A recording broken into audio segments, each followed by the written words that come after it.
Alan, hello, good to see you again. Hello.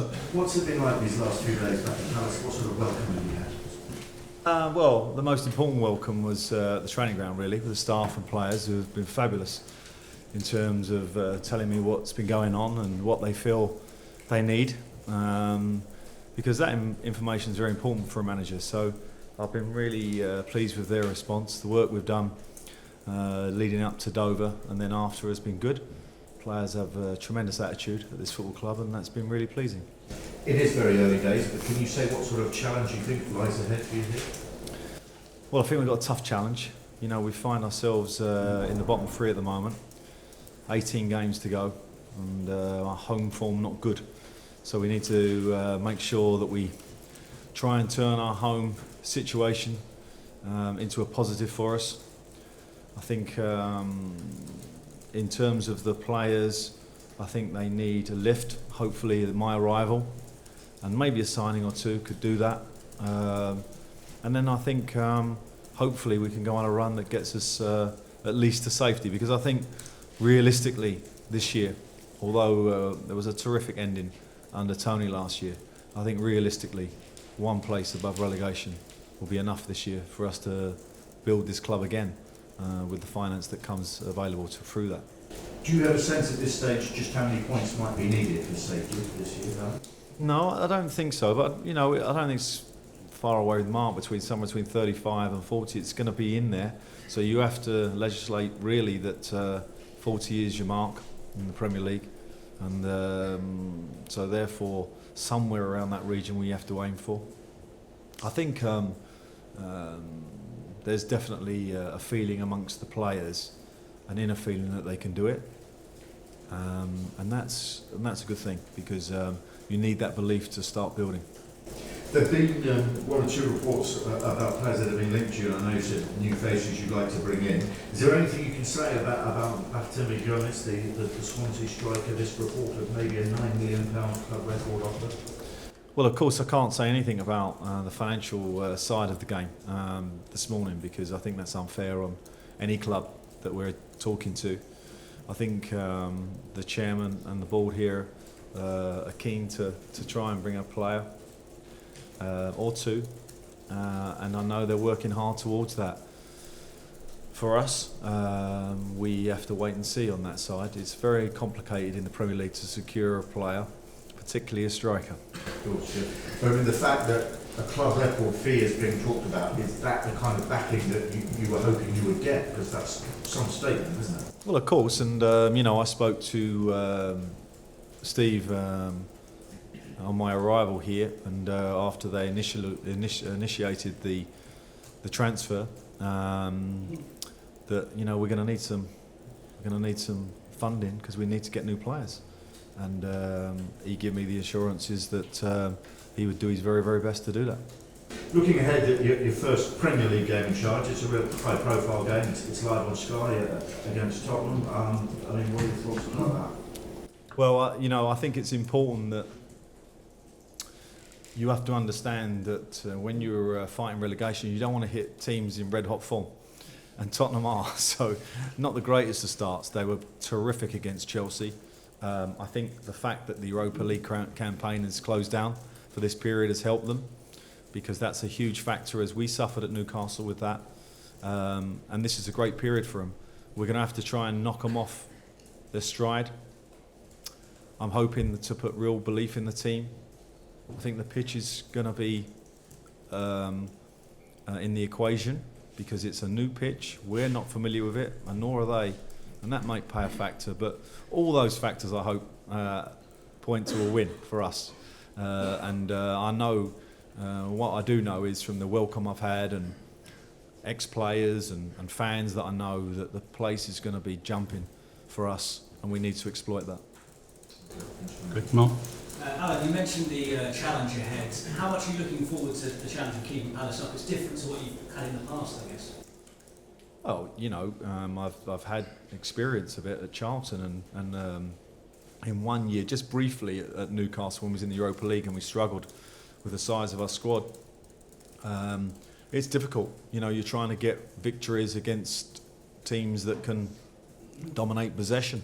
So we have to find a balance between being effective and not surrendering possession to a level where the opposition have more exposure to beating us. So I'm going to try and change our style a little bit if I can, but that isn't going to be something that's going to happen quickly. The view before you arrived was that the striker was the priority in the window. Is that still the case? I think we're looking for any player really that can take us forward, and we have to look. You look at this club, and there's a couple of things in the Premier League that are important to understand. If you can survive in the Premiership, the way the Barclays Premier League is run and the way the funds are distributed gives you a great opportunity to attack 10 clubs above you.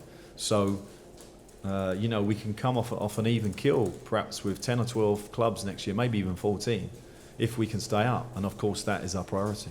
You mentioned it'll be jumping here on Saturday. Just how much are you looking forward to it on a personal level, given that it's a bit of a homecoming for you? Well, it's been a long time since I played here. I like to think I'm coming back as a better manager than I was as a player here. It's one of those stadiums that has got a special feeling for me because obviously I played here. I think our Holmesdale fanatics have made a statement in the Premier League that every Premier League club wishes they had. A little corner of the ground that doesn't stop singing and that stays behind the team. And I think it's important that I serve up for them belief, and then they will do that for the rest of the season. We're going to need it.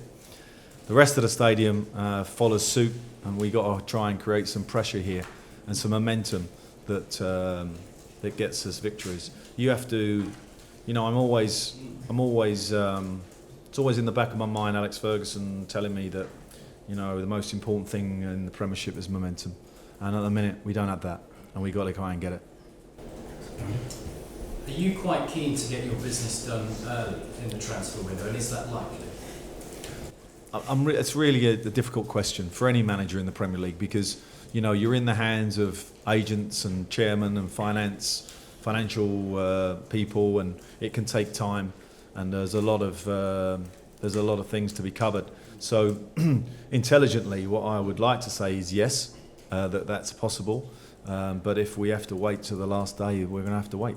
Tottenham have momentum, as you've said, but you've beaten them this season. Does that give you a little bit of an edge? Not really, because of course it was with a different set of players, different set of circumstances. I think they're beatable. Of course, like all teams, they have tremendous technical players. The pitch might play a factor for us. It might help us. It might work against us. It looks like it's going to play a part from what I can see. It's very difficult to put a pitch down in 2 weeks. So that will be something that's going to be relevant to both managers, and I'm sure they'll be desperate to get here and have a look at it themselves. Really? But a practical basis, Jednaki to last year, gone obviously they've probably had us two best players this season. How do you go about replacing them for the next one? It's a blow because, but it's nothing that I wasn't aware of course, when I took the job. So it's not something that's been sprung on me. They're two fabulous players. We're going to miss them, and we've got to try and come up with a game plan without them in it, and it's as simple as that. In terms of Steve Harris, you've already made him cry when you scored that goal to get Palace through. But he hasn't told you that clearly. No, he hasn't. No. He has tears, does he? That's a good sign. Yeah, okay. It was a fabulous time for this football club, and I was just a small cog in it at the time, and that's what our football clubs are. The main focus of football clubs is on the manager, and today you see an exposure to that. Back in them times, it was not so much, and I think perhaps we need to get back to that. It's about players, it's about fans, about the love of the game, and. But anyway, it is what it is. A quote has been sort of come back this week or the last couple of weeks, is when you said your ambitions may be further than a romantic return to Palace. What do you think about that now? Sort of now that you are in the hot seat, you're on the Selhurst Park. Well, firstly, I don't think any Crystal Palace fan would begrudge me dreaming of a club that where I can win trophies. And I think I've proved at Newcastle that I can handle a big club in difficult circumstances and with a difficult agenda. And I don't think anyone would have an issue at Newcastle with me saying that. But sometimes you have to take a step that's right for you, personally and professionally, to bring the best out of you. I think this challenge will bring the best out of me. I'm a fighter. I want to fight for the team. I want to prove that I'm a top manager in this division, and it's another chance for me to do that. And it would have been easy maybe to stay at Newcastle and get a top 10 finish this year. Easier. I'm not saying it's easy. Easier. But I've decided to take this challenge. I was asked about the injury situation with McCarthy. Is he fit? Is he expected to be all right, I suppose? Yeah, we had a good run this morning, and in terms of personnel. So apart from one or two, we're pretty good to go, and he's certainly fit. And just on Balassi as well, he's obviously been good form recently. Are you fully convinced he'll be here at the end of the window? Assurances to be good to say? I think it's like any player, you can never say never, and I definitely learnt that at Newcastle, losing Andy Carroll on the last day of the window. So never say never, but I think it would take an extraordinary bid to take him away from this football club in the situation we're in, and I would be very surprised if any club wanted to make that phone call.